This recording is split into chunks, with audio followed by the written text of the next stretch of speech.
Bonjour les amis. Alors je vais répondre aujourd'hui à une question qui est très souvent posée. Alors la question c'est la suivante, faire construire sa maison, par où commencer?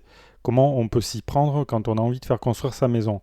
Alors cette question elle est très souvent posée évidemment par les personnes qui aimeraient posséder leur propre maison, puisque posséder sa maison c'est un rêve qui est partagé par beaucoup de Français.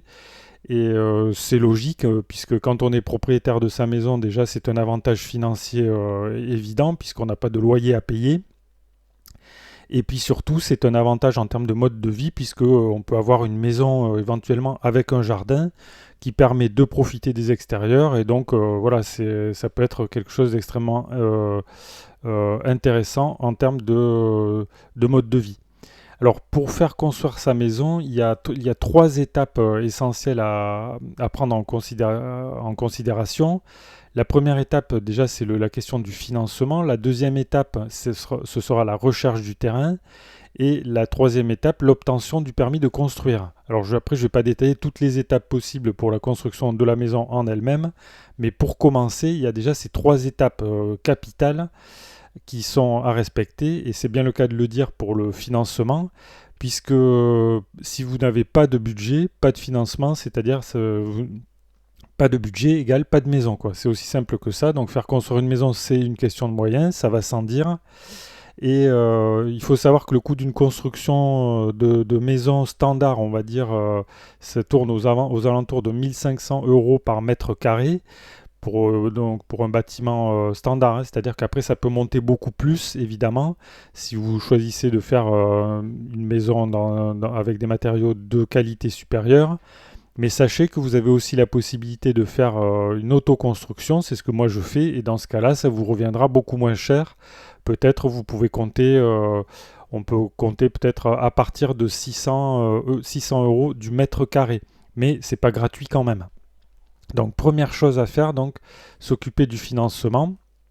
Alors il y a plusieurs possibilités, hein, mais il y a deux cas, me semble-t-il, principaux dans lesquels peut-être vous reconnaîtrez. Alors déjà vous avez le budget, c'est possible. Par exemple vous avez hérité, dans ce cas-là la question est simplifiée pour vous, à condition de voir quand même d'avoir une enveloppe suffisante pour faire votre projet de construction. Donc si vous avez hérité, si vous possédez déjà de l'argent, des capitaux, pour vous c'est un petit peu plus simple.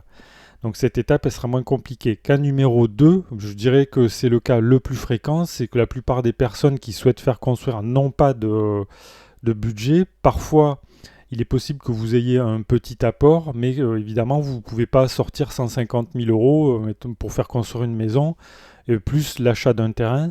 Et par conséquent, la seule solution possible, c'est d'aller voir votre banquier. Et puis vous pouvez lui expliquer quel est votre projet, et lui il va vous dire quelle est la somme qu'il pourrait vous prêter. Donc quelle est l'enveloppe, quel sera le budget, votre budget possible pour votre construction. Et à partir du moment où vous connaissez votre budget, vous pouvez clarifier votre projet de construction, voir un peu ce qui est possible en termes de surface de maison à construire, en termes de terrain, d'achat de terrain, voir si vraiment votre projet est possible ou non. Alors la deuxième étape, une fois que vous avez obtenu le financement, que vous avez une idée de votre budget, c'est la deuxième étape, ça va consister à rechercher un terrain, puisque c'est comme le financement. Si vous n'avez pas de terrain, pas de maison. Ça va sans dire, encore une fois, quoi. Alors, en ce qui concerne le terrain, vous pouvez vous lancer donc dans la recherche d'un terrain constructible. Là encore, il y a plusieurs possibilités. Vous pouvez chercher un terrain par vous-même. Alors typiquement, ce que font les personnes, c'est qu'elles vont rechercher sur un site comme Le Bon Coin, par exemple. Déjà, ça va vous donner un aperçu de ce qui existe, des prix du marché.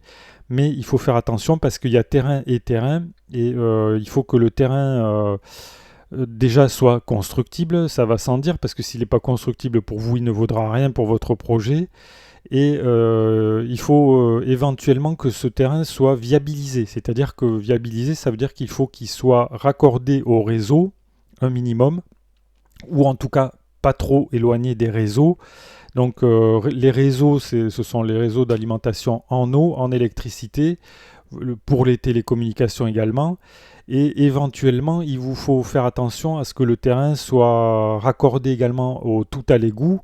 Et si ce n'est pas le cas, il faudra envisager de faire un assainissement autonome. Donc vous voyez que la recherche d'un terrain, il y a pas mal de choses à connaître. Et donc vous pouvez faire une première recherche par vous-même. Ça vous prendra peut-être pas trop longtemps. Vous aurez un aperçu de ce qui existe. Mais ça peut être extrêmement intéressant de faire appel à un professionnel. Alors il y a deux possibilités. Vous pouvez faire appel soit à un agent immobilier, donc un professionnel de l'immobilier qui normalement connaît bien le marché et connaît bien aussi la législation en principe, hein, parce qu'il y a différentes, il existe, il y a de tout, hein, dans les agents immobiliers. Il y a des personnes compétentes et d'autres personnes moins compétentes. Ce sont des marchands avant tout, donc faites attention. Et vous pouvez également aller voir des professionnels de l'immobilier aussi, qui sont les notaires, par qui vous serez de toute façon obligé de passer pour acheter votre terrain. Donc les notaires, il faut savoir que ce sont des agents assermentés, quoi, qui travaillent beaucoup pour le compte de l'État. Ce sont des personnes qui sont normalement très compétentes, qui ont suivi des études spécialisées et qui connaissent parfaitement en principe la législation, et qui sont capables donc de faire des actes notariés officiels, mais qui peuvent aussi vous aiguiller par rapport à votre projet, qui peuvent vous donner des conseils, on va dire, commerciaux, c'est-à-dire que les notaires, comme ils sont très au fait du marché immobilier local, puisque forcément ils ont accès à toutes les successions, ils pourront peut-être vous trouver un terrain, vous aider à trouver un terrain et vous guider également si vous avez vu un terrain, vous mettre en garde contre les différents pièges qui peuvent se présenter quand vous voulez acheter un terrain. Vous dire par exemple, je ne sais pas, tel terrain se trouve dans une zone à risque ou etc. Donc le notaire ou l'agent immobilier, ce sont des personnes qui peuvent être des alliés très utiles pour votre projet de construction de maison. C'est comme le banquier, donc n'hésitez pas, allez voir le banquier, ça ne vous coûte rien, mais allez voir aussi votre notaire, prenez rendez-vous et puis il vous donnera des conseils. Prenez rendez-vous avec votre agent immobilier, allez voir les personnes et discuter, ils vous aideront pour trouver votre terrain. Alors en ce qui concerne le troisième conseil, la troisième étape pour faire construire sa maison, c'est l'obtention du permis de construire. Donc là, c'est toujours pareil, pas de permis de construire, pas de maison. Donc admettons que vous ayez trouvé un terrain constructible, il va vous falloir passer à l'achat.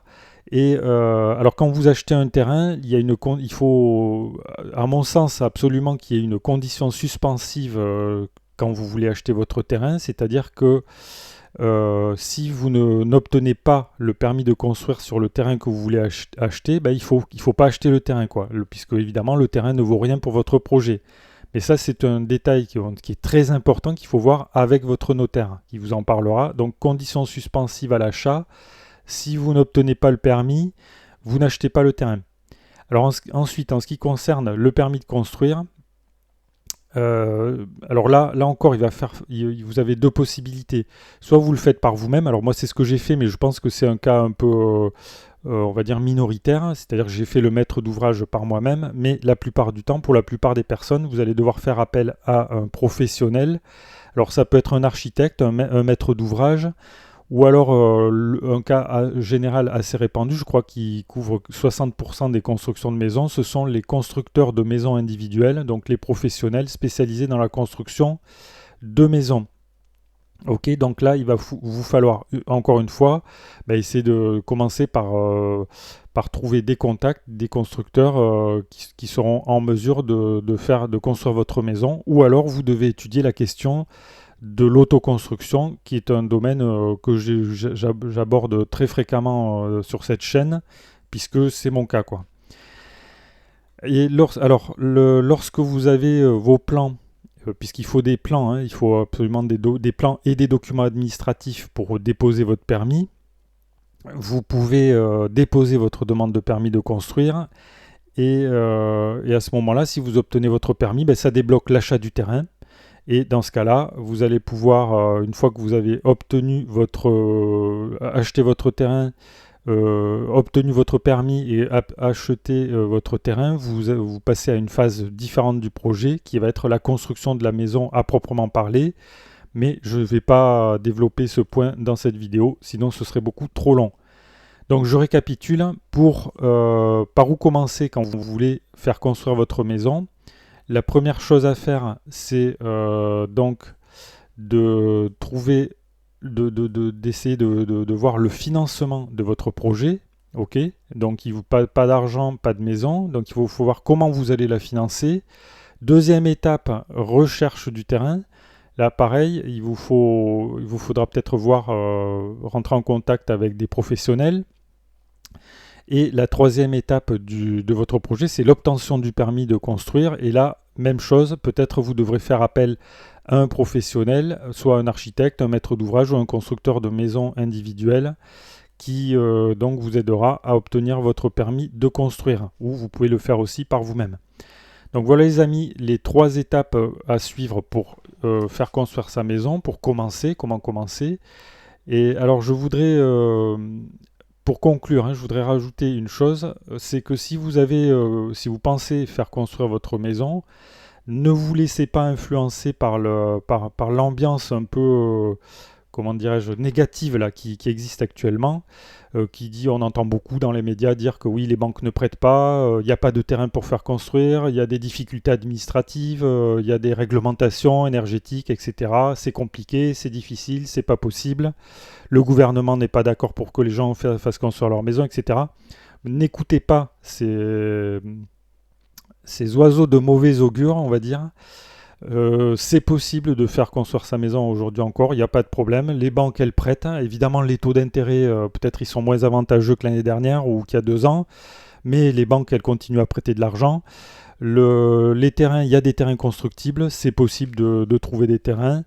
Oui, il y a des embûches, c'est pas forcément facile, mais c'est possible. On peut acheter un terrain constructible et faire construire sa maison. On peut obtenir un permis de construire, même s'il y a des réglementations qui sont un petit peu compliquées, comme la réglementation énergétique 2020. C'est pas ça qui vous empêchera de faire construire. Donc, si vous avez un projet de construction, ne vous laissez pas arrêter par l'ambiance négative qui existe actuellement et qu'on entend un petit peu partout. Et commencez, moi je pense, par aller rencontrer des professionnels. Prenez rendez-vous avec votre banquier pour commencer, pour voir un petit peu ce qui est possible ou pas. Voilà les amis, ce que je pouvais vous dire. Donc si vous avez des questions, des remarques ou des commentaires, vous pouvez les faire dans le fil de discussion sous la vidéo. Vous pouvez parler de votre projet, où vous en êtes. Est-ce que vous êtes déjà est-ce que vous avez bouclé votre financement? Est-ce que vous avez déjà commencé à rechercher un terrain? Est-ce que vous avez des difficultés? Voilà, vous pouvez en parler dans le fil de discussion sous la vidéo. Vous pouvez poser vos questions si vous en avez. Abonnez-vous à la chaîne si ça vous intéresse, comme ça vous verrez mon projet qui est un petit peu particulier parce que je suis en autoconstruction, mais peut-être ça vous aidera, pourra vous donner des idées. Et si la vidéo vous a intéressé, vous pouvez également cliquer sur le pouce j'aime. Voilà les amis ce que je pouvais vous dire. Merci pour votre attention et je vous dis à bientôt pour de nouvelles vidéos.